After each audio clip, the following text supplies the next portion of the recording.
Hello friends, this is the beginning of Cosmic Fire webinar commentaries. Maybe I should call it a treatise on Cosmic Fire webinar commentaries, but I think you get the idea. We are on page 1194 of the book, A Treatise on Cosmic Fire, and I just want to alert you to the fact that on the Makara website are approximately 1194 commentaries on 1194 pages of A Treatise on Cosmic Fire. They are in written form. So if you can make your way through that, then this series of video-audio commentaries is the summary of much that has gone on before and the investigation of the last 100 or so pages of this wonderful book, A Treatise on Cosmic Fire. I'm actually doing a bit of reviewing of the Creative Hierarchies. Trying to get that picture centered a little bit better. This was undertaken in 10 or so programs which were done with the Esoteric Astrology Adventure commentaries. So, you know, maybe I've said there everything that needs to be said or that I can possibly say, but I don't know. Somehow I wanted to continue this in the Cosmic Fire context. Of course, what is brought into esoteric astrology is pretty much a lifting of whatever is in A Treatise on Cosmic Fire, a gathering of as much information as is possible, the Tibetan says, though little really is revealed. We've been looking at, by the way, the different groups of lives and their different types of manifestation, and involutionary, evolutionary, the lunar fathers, we've talked about that, and the three incorporeal beings, incorporeal, of the elemental kingdoms, and the four more material groups who are the forms of the four kingdoms of nature on the upward arc, including the human kingdom. And then the 7 hierarchies of lives. These are the manifest hierarchies of lives, and there they are in this famous page from the Esoteric Astrology book, page 35, where the list of the 7 manifested groups of creative hierarchies are listed, and the page immediately before where the groups of the unmanifested creative hierarchies, or the nearly unmanifested, and what that means is they have moved to the cosmic astral plane, because the plane of manifestation is considered to be the cosmic physical plane, cosmic etheric physical plane. Okay. So it talks about the 7 groups of solar angels. I thought I would like to just mention some of the names of the solar angels. I've done this before, but it never hurts. The builders of the body of the ego, which is that projection of the monad which is focused on the higher mental plane, especially the 3rd and 4th levels of the higher mental plane, though the central fire or jewel in the lotus is actually focused on the 1st subplane, and that of course is a big question, how the ego as a whole can be focused either on the 2nd or the 3rd subplane of the higher mental plane, when the jewel in the lotus, the very central fire, is focused between Manas and Buddhi. That is an interesting idea, and one that actually I would like to look at for just a moment. And let's see if we can jewel in the lotus. See if we can, oh, no. Oh, well, that's because the word jewel is spelled incorrectly. Jewel in the lotus. Okay, and it's searching. It's the monadic ray and the point at the center. Here it is. The jewel between Manas and Buddhi, thus on the highest subplane of the mental plane. This is from Cosmic Fire 1130. The jewel in the lotus is situated between Manas and Buddhi, whilst the third eye is found between the right and the left eyes. And this tells us something about the right eye being the eye of Buddhi and the left eye being the eye of higher Manas. We should not leave that out. It is higher Manas. So there's an analogy there concerning the focus of the jewel. And of course this leaves one with a big question, you know, about how this can really be done. I assume it's still on the monastic plane. Monastic plane. Here is the same reference, actually. Trying to see if there are any other references here. The jewel is not destroyed. This brings about the opening of the central bud, the revelation of the jewel, the withdrawal of that jewel from the casket, which has so long shielded it, and its transference to the crown, as it is occultly called, meaning its return to the monad, whence it came, from initiation human and solar 138, and that doesn't really happen all at once either. Apparently it is transferred first into Atma and Buddhi. Let's see. Jewel in the lotus, the names therefore. Okay.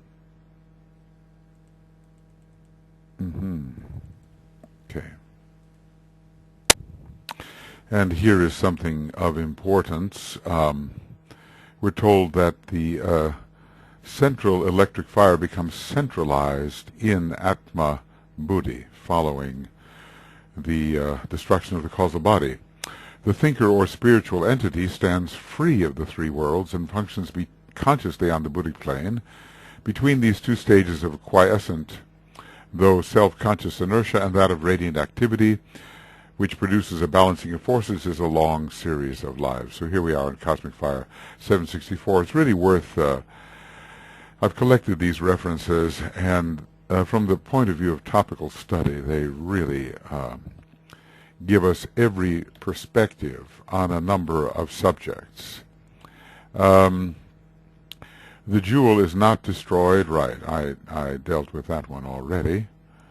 Okay, jewel in the lotus. The central electric fire becomes centralized in Atmic Buddhi.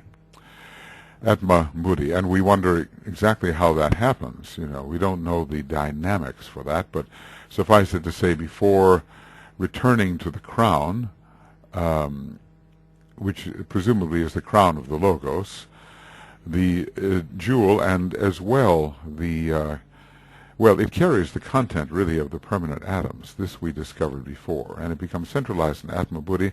I do think, however, that some force must be available to the monastic permanent atom.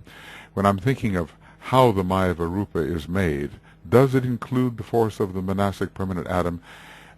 It would seem to have to.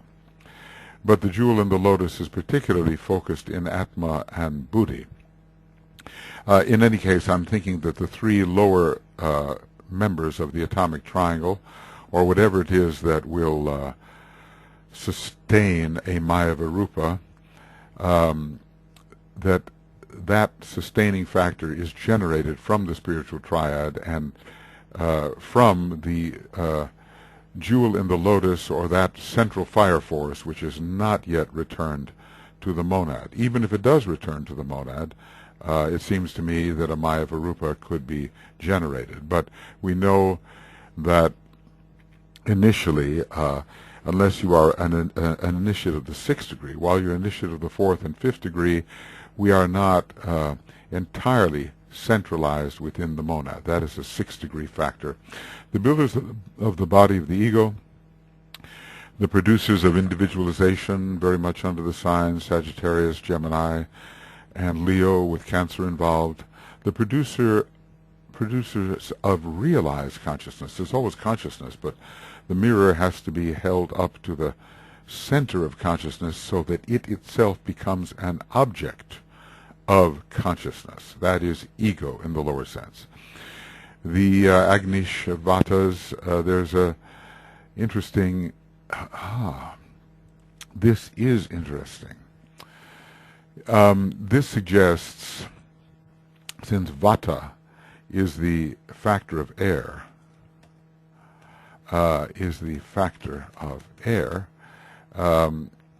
these are fire devas, focused on the plane of higher mind. Okay, and whenever I see that, I know that we have an issue set as default. On the plane of higher mind. Okay. And also on the Buddhic plane, which is the air plane, as it were. The plane of higher mind is still a plane of fire, and yet it's all fire because it's all within a higher type of fire because it's within the expression of Agni. The great devas of mind, whether this has to do with the very great deva, which is the solar angel of the solar logos, or with those lesser extensions of itself, which give man the bridge of mind to the higher world. So the higher mental plane is their focus.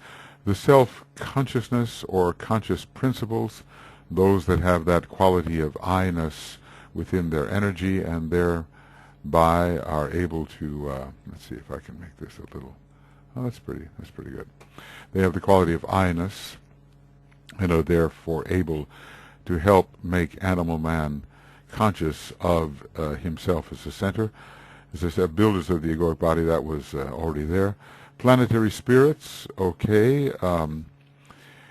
I have a theory that their monad is really on the cosmic astral plane, as they have already been to that plane in order to receive training as solar angels.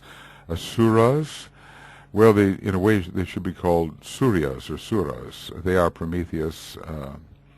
They are Lucifer in the higher sense, the light bringer. And only those who were addicted to the worship of the ancestral gods would call them Asuras, which means they are deprived of the sun-like influence. In fact, they are great solar beings. Solar angels, of course, is our customary word. Solar Petries, this is maybe even a more technical word. They are our solar ancestors, and they are found within the council of the solar logos. That's how high they are. The fire Dhyanis, the great meditating ones from the plane of fire. The devas of Manasa devas. It helps, DK talks about them in so many different ways. The sons of wisdom, they do have a strong focus on the Buddhic plane, and Buddhi is equivalent to wisdom, and wisdom to pure reason, and also to loving understanding. We don't get wisdom per se from the mental plane. It is a Buddhic quality, and that's why the Lord Buddha is the Lord of wisdom, and as well the Lord of light. The vehicles of the divine mind, and the divine mind, I suppose, in a way, comes from the cosmic mental plane, and these are emanative extensions of that great focus on the cosmic mental plane, which is, in a sense, Syrian. The Dhyanic Chohanic forces, these are the great meditating lives, the aggregate of the Ahi. I'm calling them Ahi, pronouncing the I as an E. I could say Ahai, but I think it's Ahi. Sometimes you have to rest content with having the idea rather than the technical pronunciation. That it would be nice to know all these languages, and maybe someone like Master R actually does. But meanwhile, we have to go with what we can possibly grasp. So there, the bringing together of these high deities that are mentioned in the secret doctrine, as supervisors of human incarnation. Solar lords, fine, and there are all varieties of solar lords. They do come from the heart of the sun, and some of them will return to the central spiritual sun. And I believe you would have to do that as a monad and not merely as an ego. The fivefold links, they are fivefold. How can we think of their fivefoldness? We can think that there is the central fire, or jewel in the lotus. There are the three synthesizing petals, and that there are three other circles or tiers of petals for sacrifice, love, and knowledge. So that makes 5. Or if we want to look at it in another way, we can think that the central bud includes the 3 synthesizing petals, and that's a 1. And then each one of the tiers of petals becomes 2, 3, and 4 respectively, and the 3 members of the atomic triangle become the final constituent of the egoic lotus. There's all different manners of counting, and when we're counting in different ways, we have to look for the elision of certain factors. They're sort of conflating, they're coming together and counted as a unit. You look at it as a you look at a trinity as if it's a 1, but it could be counted as a 3. So how do we aggregate the contents of consciousness, those distinctive items within our field of consciousness? Do we see them unified, or do we see them in distinctness? So when we're counting the fivefoldness of the egoic lotus, we could even count 16 if we wish, to take everything apart. I mean, we could count the jewel in the lotus, and we could count the 12 petals, that's 13, and we could count the 3 members of the atomic triangle, which would be, in fact, a 16. And if we wanted to take the jewel in the lotus apart, it would be 7-fold. So we'd add 7 to 3, which is 10, which is interesting, 7 above and 3 below. Then we'd add another 9, which is 19, and then we'd add another 3, which is 22. So there are different ways of counting the constituents of any whole. The benign uniters, they unite the extension of the monad, called the spiritual triad, with its vehicle in the 3 lower worlds, depending upon the atomic triangle. So they unite man, the personality, man within the 3 lower worlds, man within the dense physical vehicle of the planetary logos and solar logos, with the higher principles, Atma, Buddhi, Manas, and ultimately with the monad. So they do, in a way, serve the monad, the human monad. They are a different monad than the human monad, although all monads are one, and they serve this less experienced monad by uniting his higher and lower principles. The producers of at one-ment the same idea is there. Without them, millions of more years would have been spent. Esoterically, they are the saviors of the race, and from them emanates the principle which, in conjunction with the highest aspect, lifts the lower aspect up into heaven. They are hearts of fiery love. They have the savior impulse. Sometimes I'm just amazed when I think that these beings have been human beings in the past and have gone to Sirius for training, and they are members of the council chamber in the sun, and the solar Petri Tsar. And of what master can you say that is the case? No master is a member of the council chamber within the sun. I don't know. Is Christ approaching that in some manner? But anyway, that's within the sun. They have this vast experience behind them. And, the masters of our spiritual hierarchy are fortunate if they become members of the council on our planet, the council chamber in Shambhala, yet alone the council within the sun. So we have to have a sense of proportion here. There are just many mysteries concerning the higher worlds. They are hearts of fiery love, and there is this idea that from the heart center of the solar angel, which seems to be perhaps shaped somewhat recognizably as a human being, or an angelic human being at the least, that center in the heart is connected with the head center of the human being. They are Prometheus, the light bringers. He was punished by the gods, by the Jupiterian gods. It seems that Jupiter wants to preserve his ego and his kingdom and doesn't want too much democracy among the human beings. That's another way of saying that Jupiter rules the, what should be called, ancestral deities, whose consciousness is such that it doesn't want to give in and give up to higher, more unitive powers. Lucifer is here as well, the light bringer. Of course, the Christian people are horrified by that name, but it doesn't mean the devil. It doesn't mean...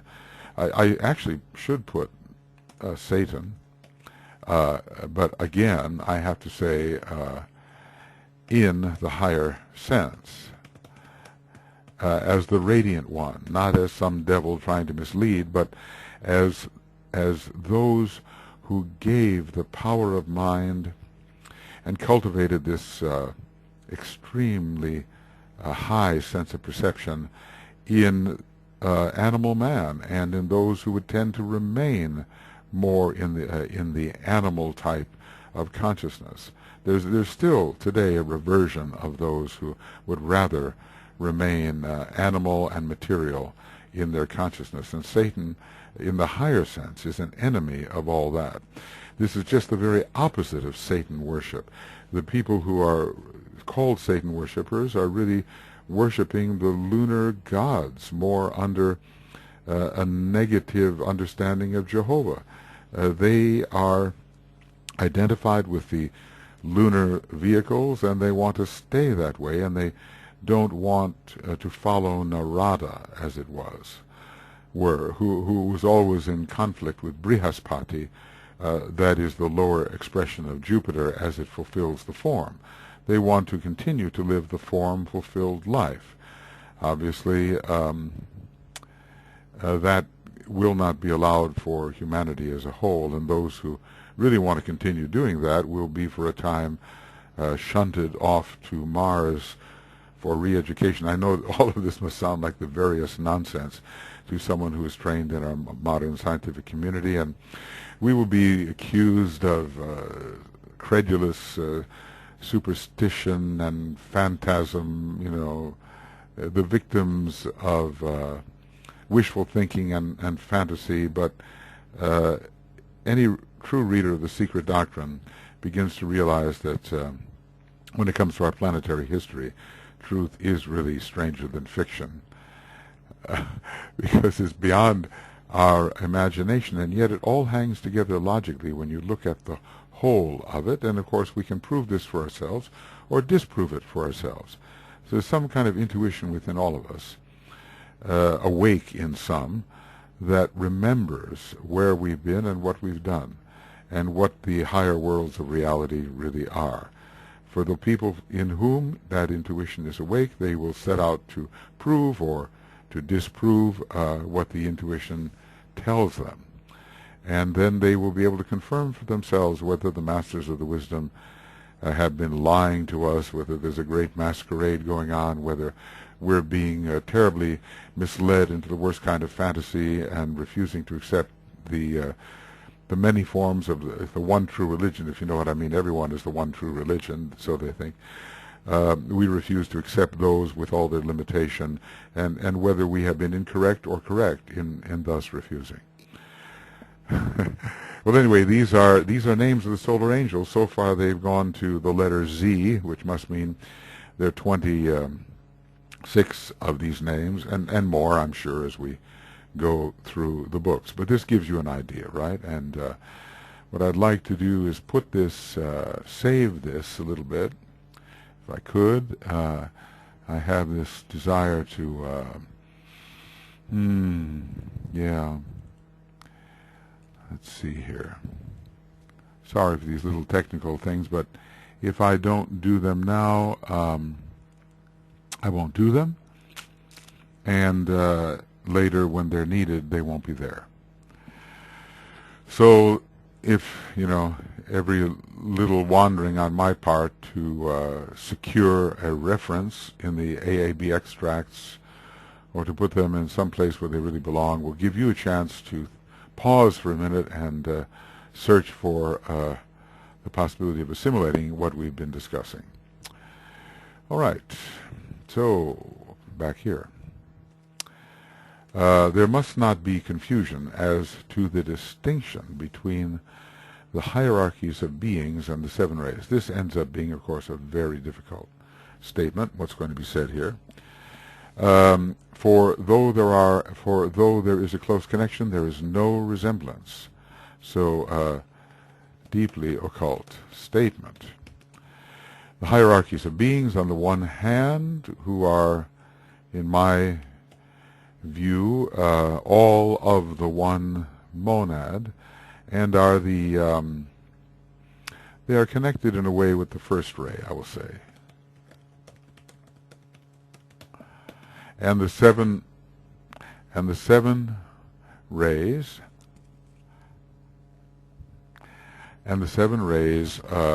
for though there is a close connection, there is no resemblance. The rays are but the primordial forms of certain lives who carry in their hearts all the seeds of form.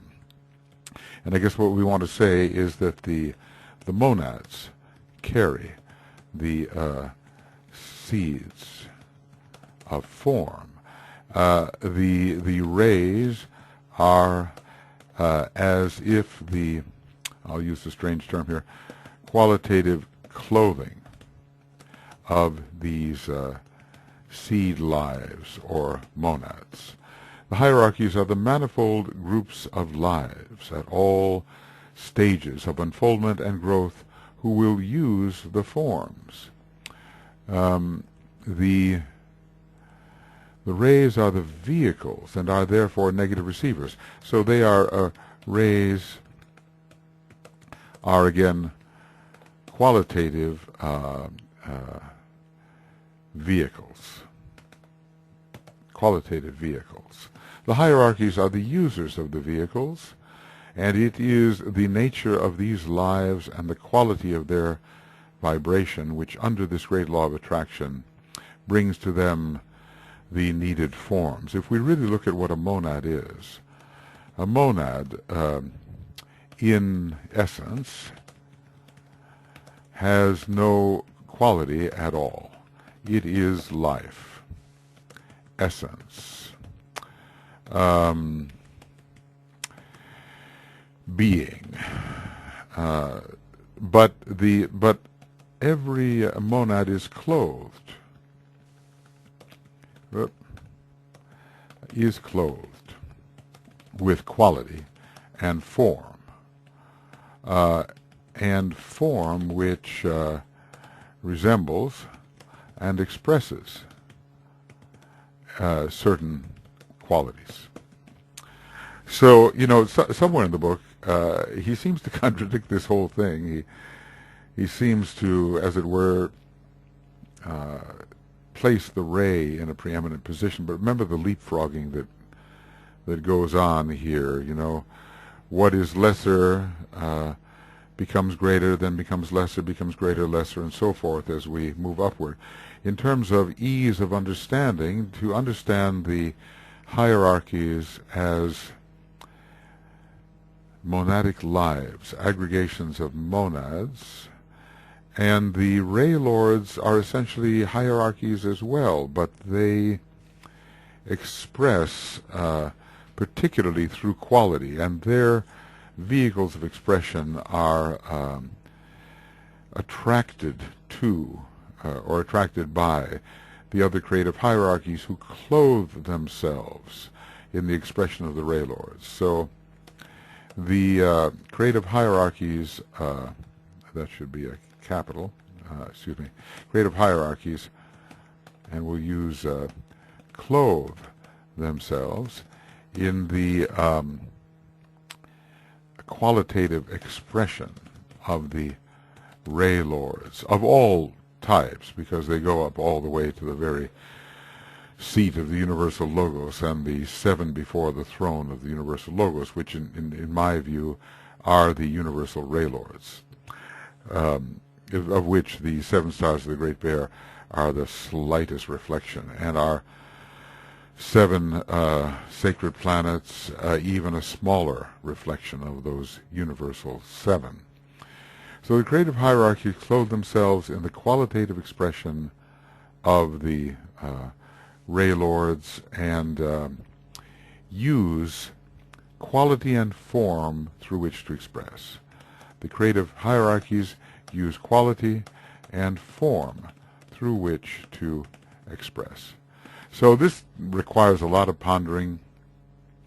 I would continue to ponder this, as well as the other very, I find a disturbing reference, which seems to put the hierarchies in a secondary place to a ray, but then perhaps, as I say, we're just looking at a very high ray expression and the hierarchies, which in a way are part of that ray lord's expression. In other words, the forms of those lower hierarchies are part of that higher ray lord's expression. I think a lot of this will be solved once we, if we ever do, tread the ray path, as it is called. So the hierarchies are the manifold groups of lives at all stages of unfoldment and growth who will use these forms. I'll go back a little bit. The rays are but the primordial forms. Primordial, meaning, in a way, the most intimate forms, the closest forms, because he's basically saying, what he's basically saying here is that quality is, how can I do this? Quality is form. And because it is not being. Anything that is not being is form. Form is actually very much related to the second aspect of divinity. Form is the geometrization, how do you spell that one? Geometrization of energy. And all energy is derived from being. So the rays are but the primordial forms of certain lives who carry in their hearts the seeds of form. I may have made, of certain lives, the primordial forms. The rays are but the primordial forms of certain lives who carry. Yes, I think an alternative to this, I said earlier that the monads carry the seeds of form, but alternative is that these lives, the ray lords, carry the seeds of form. The seeds of form. This is a subtle thing. And the rays are the expression of these special lives who express as rays.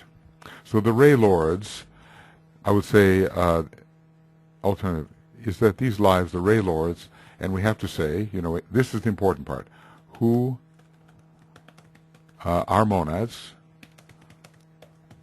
and hierarchies themselves carry the seeds of form. The rays are the expression of these special lives who express as rays. Well, basically I just said the same thing on both ends of the sentences. So maybe I must take back the idea. The monads are the seeds of being. All right, maybe I can clarify. Monads are the seeds of being, and rays are the seeds of form.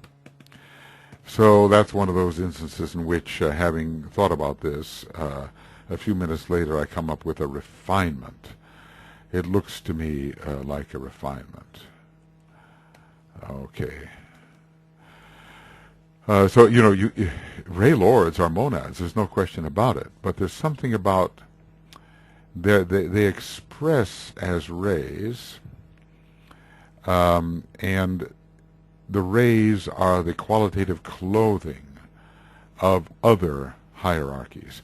And the rays are, in a way, the primordial clothing of these types of lives who are expressing as rays. So the rays are but the primordial forms of certain lives, and then I have to say, hence monads. That's really important, because the ray lords are monads too. There's nothing that's not the monad, okay? Hence monads, who carry in their hearts all the seeds of form. In other words, they geometrize energy. Now this is perhaps not correct, this one. The monads carry the seeds of form. Maybe not correct, and I just want to, you think better of things as you think of them. The rays are the qualitative clothing of these seed lives or monads. Well, monads are seeds of life. Let me put it this, seeds of life, or monads. Well, I hope you can make your way through that. It is such a really difficult issue to see how subtle the relationship between the expression of the Ray Lords and the other hierarchies. So basically what we're doing here, I'll just say, we are looking at the expression of those lives who are called Ray Lords, and the relation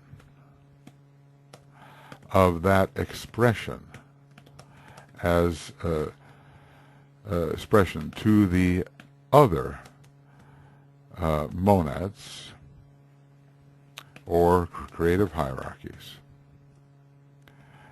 That ray expression is their, should we say, that ray expression qualifies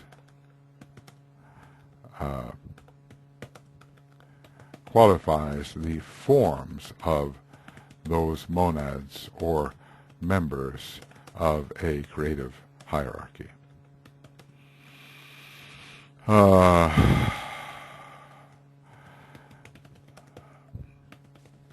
Okay.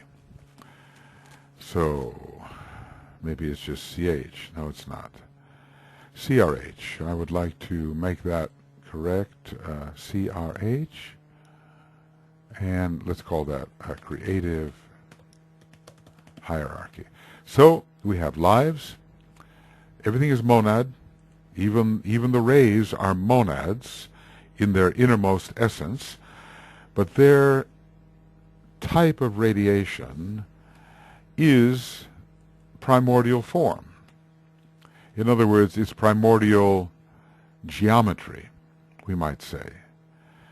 And that is a quality. The primordial geometric forms are qualities. They are the basis of what every other creative hierarchy uses to qualify its forms. Okay, the hierarchies are the manifold groups of lives, yes. And these will include the monads of the ray lords of all kinds. At all stages of unfoldment and growth will use the forms. So it's very Davic in a way. The ray lords, the expression of the ray lords becomes the form of other creative hierarchies. I suppose it would be great to be able to actually envision this. It's as if there's the ray lords are very Davic. That's what I want to say. Are very Davic. Their expression becomes the forms of the other monads, creative hierarchies. The rays are the vehicles and are therefore negative receivers. So the expression, the rays express in a sustained qualitative geometry. The ray lords express in what I'm calling a sustained qualitative geometry, which provides which builds matter into formal vehicles for the other monads, creative hierarchies. The hierarchies are the users of the vehicles, okay? And it is in the nature of these lives and the quality of their vibration and it is the nature of these lives and the quality of their vibration which under the great law of attraction brings to them the needed forms, ruled by certain rays or ray lords. Well, I've pondered this one a long time. You know, it is not easy. It is not easy. These are the two primal distinctions, life and form. So basically he's saying that the monads or creative hierarchies are life, and form really is the expression of those monads known as the rays or the ray lords. And these two are the sons of God, the second person of the Trinity in his form-building aspect. These there are the two primal distinctions, life and form, and these two, I suppose, coming together, are the sons of God, the second person of the Trinity, in his form-building aspect, as he has other aspects as well.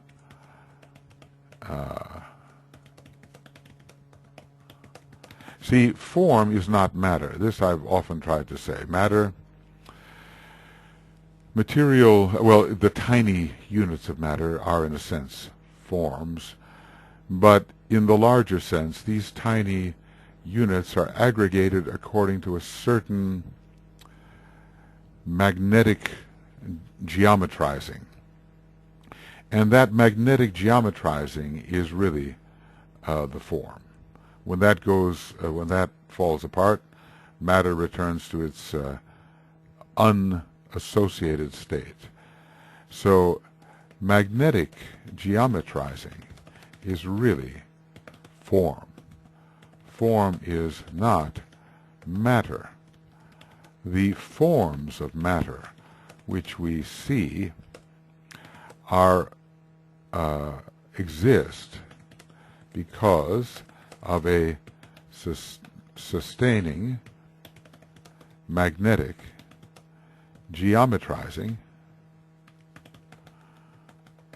which holds the units of matter in a certain configuration sorry, which we recognize as form. Okay, so the second person of the Trinity. They are the builders and equally exist in three groups with their lesser differentiations. It is not necessary here to place these groups on certain planes of the solar system. They are the sons of God. So here, life and form. And these two are the Son of God, the second person of the Trinity, in his form-building aspect. They are the builders. See, in a way, see, who really are the builders? You know, it seems like a combined task. The unit of life working through certain forms build. Now, who equally exists in the three groups? Generally, when we're talking about three groups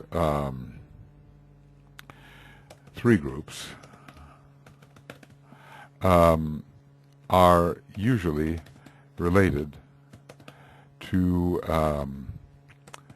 different ways of dividing the planes.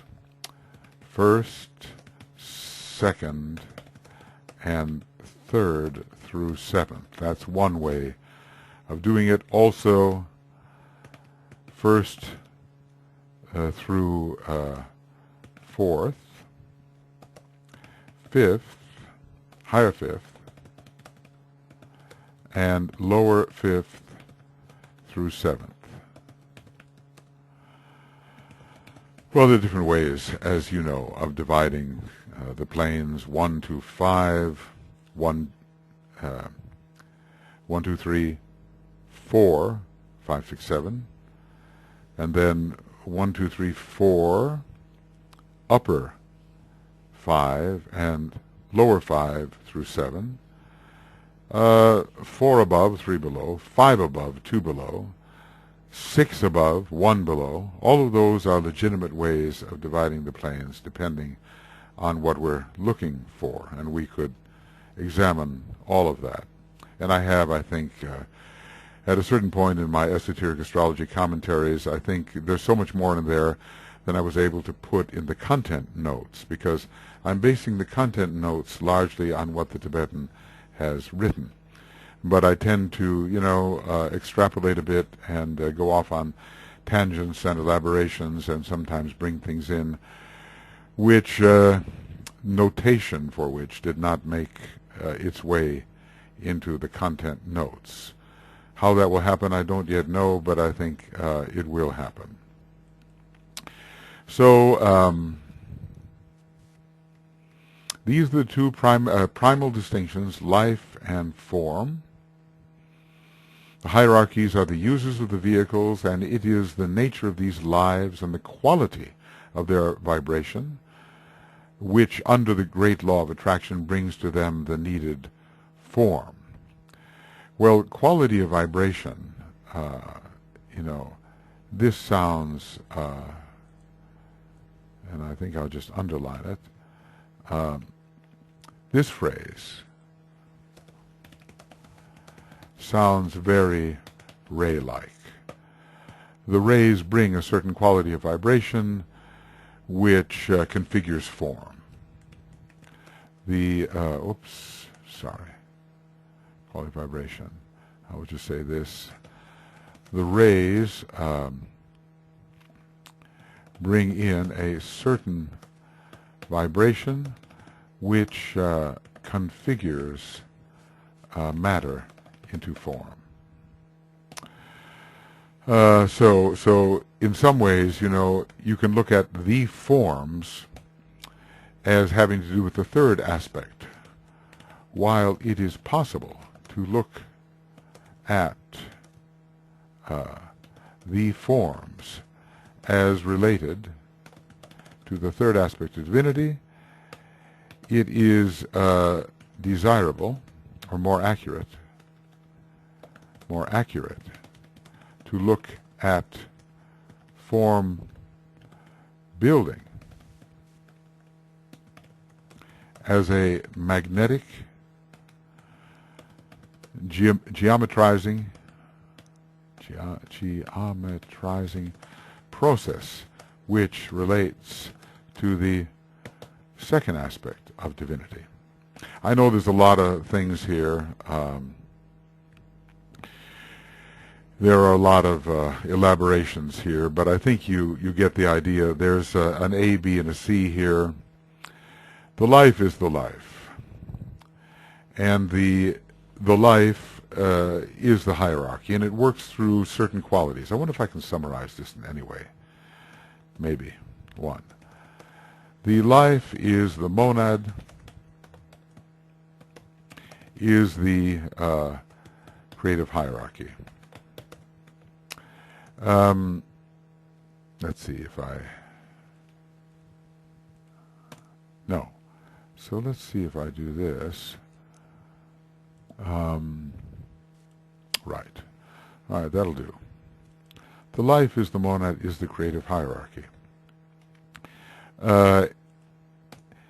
It has to work through certain increasingly elevated dimensions sequentially.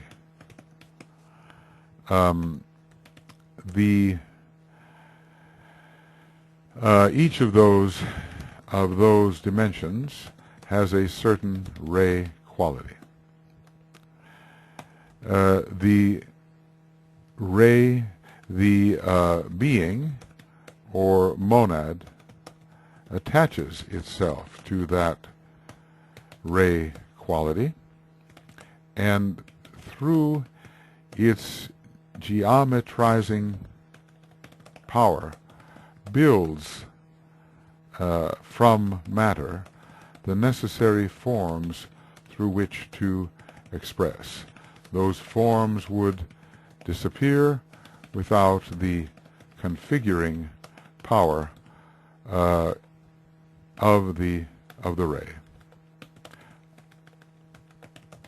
with which the monad or member of the creative hierarchy has associated with itself. Now, it's possible for the member of the creative hierarchy to drop certain configuring ray energies as it ascends and take on new ones. It is possible for the ascending monad to dissociate itself from certain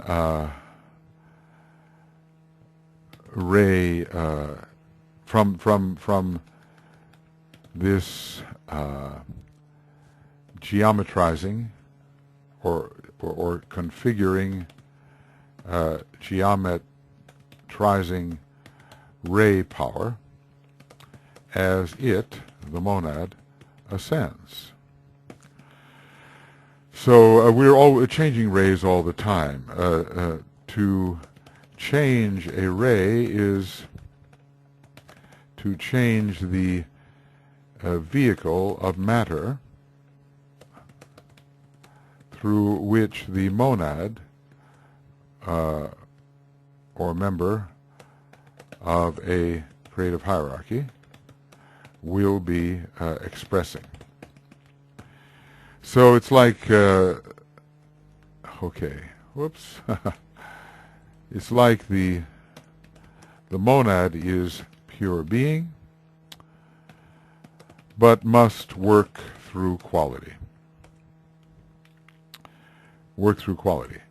And it is this quality which builds its vehicles of its more dense vehicles of expression. A ray is actually clothing and a field of expression for a monad, but it is not the more material vehicle. With the configuring power of the ray at its disposal,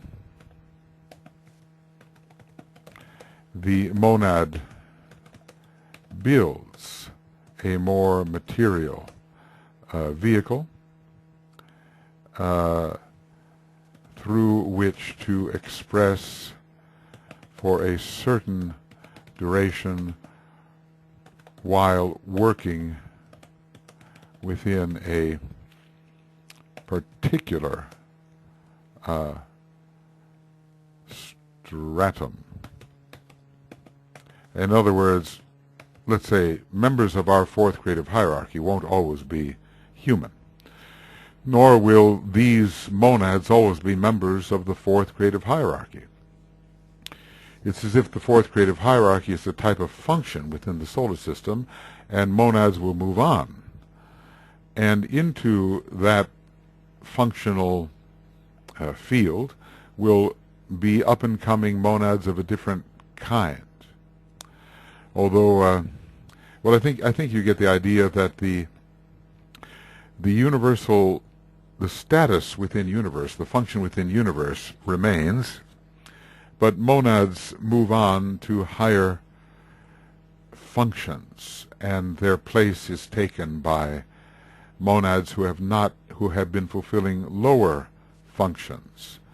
So this is another way of saying that we won't be the human kingdom of the future. We won't even be the fourth creative hierarchy of the future.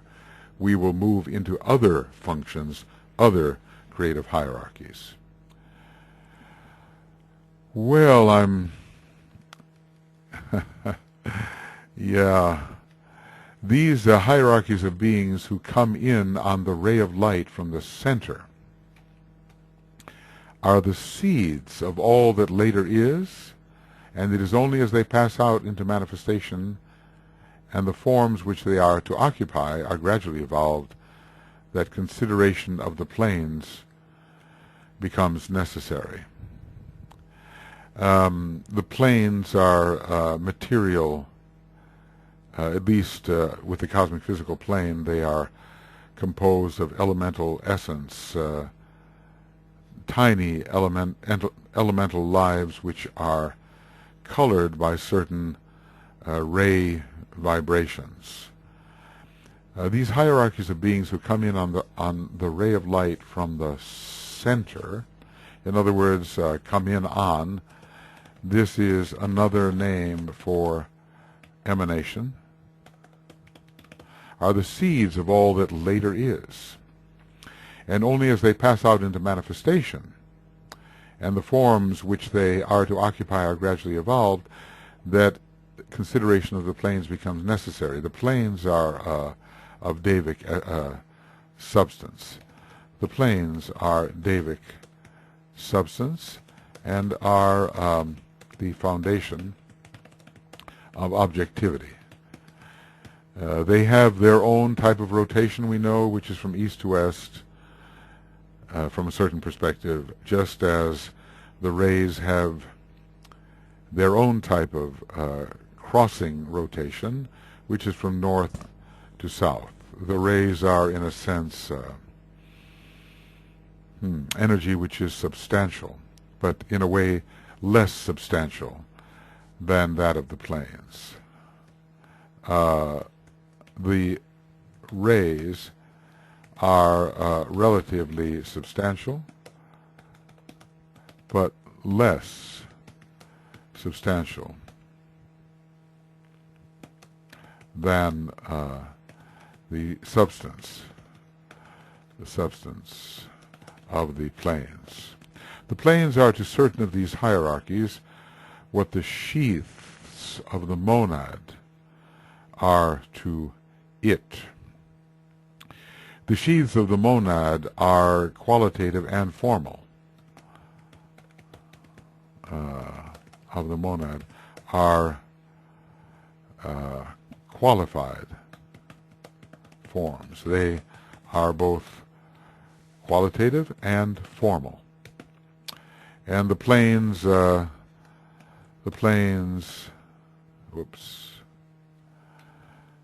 to our clothing, the planes, let's put it like this, planes clothe certain of the hierarchies.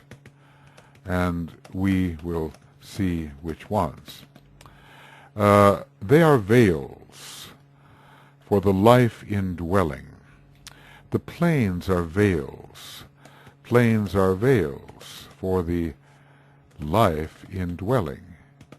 And I must say this, and in a sense, the rays too are veils. And then I've often quoted this by Shelley, that life, like a dome of many colored glass, stains the white radiance of eternity.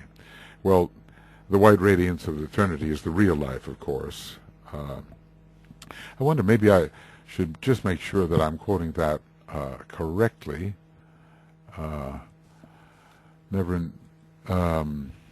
Dome of many colored glass. There it is. Dome of many colored glass. And life like a dome of many colored glass. I just had it there, so I guess I'll have to do this. Glass. Here it is. A dome of many colored glass. It has to, well, I want to put it here. Stains. Is it not going to be there? Stains the white radiance of eternity. No? So I'll put it over here like this then. Stains the white radiance of eternity. And maybe I'll get the quote proper. Oh my goodness. Shelley Adonis, an elegy on the death of John Keats. So let's see. Stains the white. Life like a dome of many colored glass stains the white radiance of eternity until death tramples it to fragments. It's as if all of the aspects of divinity are actually there. Life, the quality of color, and the fragmentary matter as well. So they are veils for the life indwelling. They are media of expression and are exponents of energy of a specialized kind. Planes are qualified, no question about that. The quality of a ray is dependent upon the quality of the hierarchy of beings who use it as a means of expression. Okay, so let's just say that, see, I might state this in a somewhat different manner. The hierarchy of beings, in pure essence, is unqualified. A being is unqualified, but there is a quality that is, for the duration of evolution, intimately associated with each one of these unqualified essences. And so it is that, for instance, we call ourselves maybe a second-ray monad or a third-ray monad. There's a quality most intimate to us as a type of, as a being in expression. And we attract the expression of different rays according to that most intimately sustained quality. These 7 hierarchies are veiled by the rays, yes, but each is found behind the veil of every ray, for in their totality they are the informing lives of every planetary scheme. That's very clear, isn't it? That's a very clear one, I would say. They are the life of all interplanetary space and the existences who are expressing themselves through the planetoids and all forms of lesser independent life than a planet And let me briefly give certain hints concerning these hierarchies, which may serve to elucidate that contained in the secret doctrine. These 7 hierarchies are veiled by the rays. Indeed. In other words, let's say veiled by quality. And and functioning through forms which are keyed to the veiling quality. But each is found behind the veil of every ray. For in their totality they are the informing lives. That's very clear. But this is less clear. The quality of a ray is dependent upon the quality of the hierarchy. You see, how can a hierarchy of pure being have quality at all, except that, let me put it like this, the status of a hierarchy, or should we, a hierarchy, this is how we call it, a hierarchy, is dependent upon the ray with which it is associated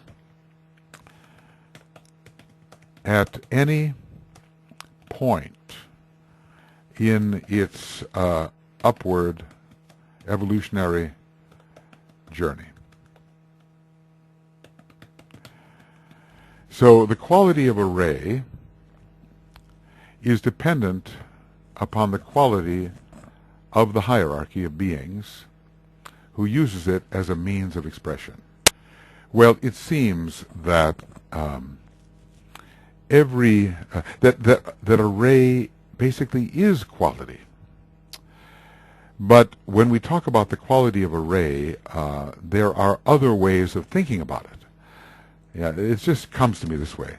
A ray is quality, but if I can put it this way, the quality through which, or the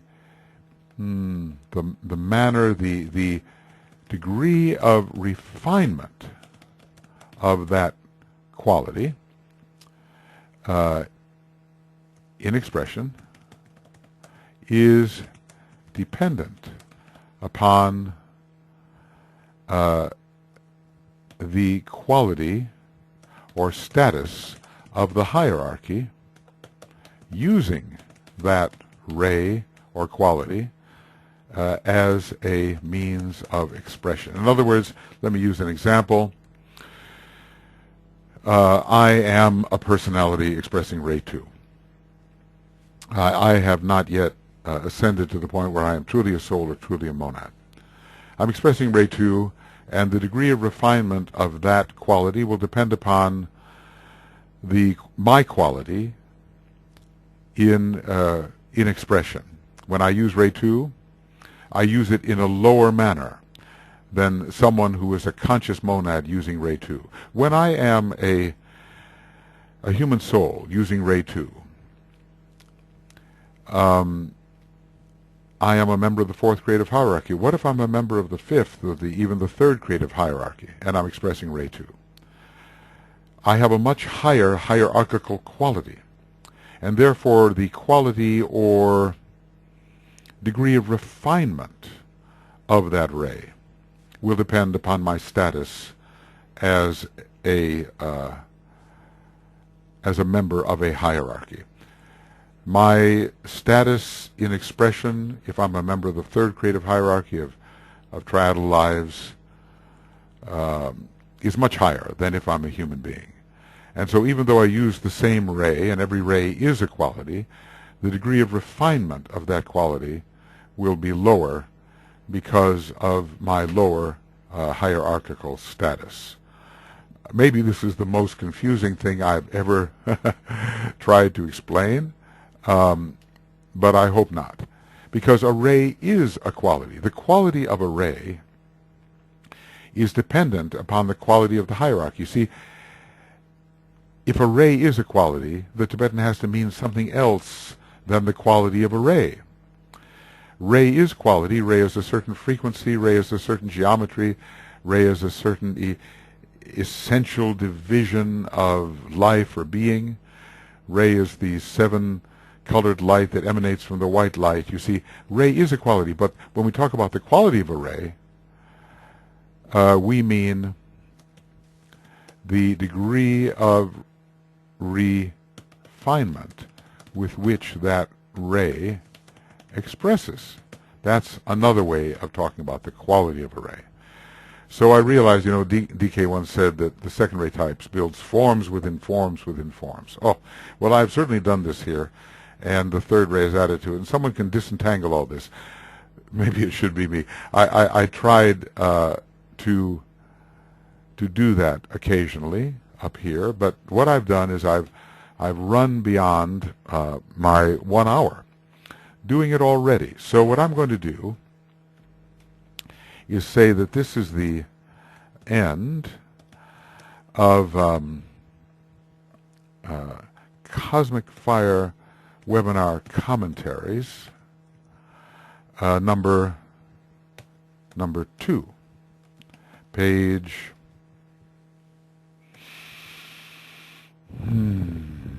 well, we haven't made a lot of progress in terms of pages.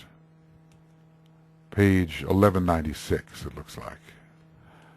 1196. Okay. And this will be beginning of a Cosmic Fire webinar commentaries, number 3, same page. I'll try to straighten this out as best I can.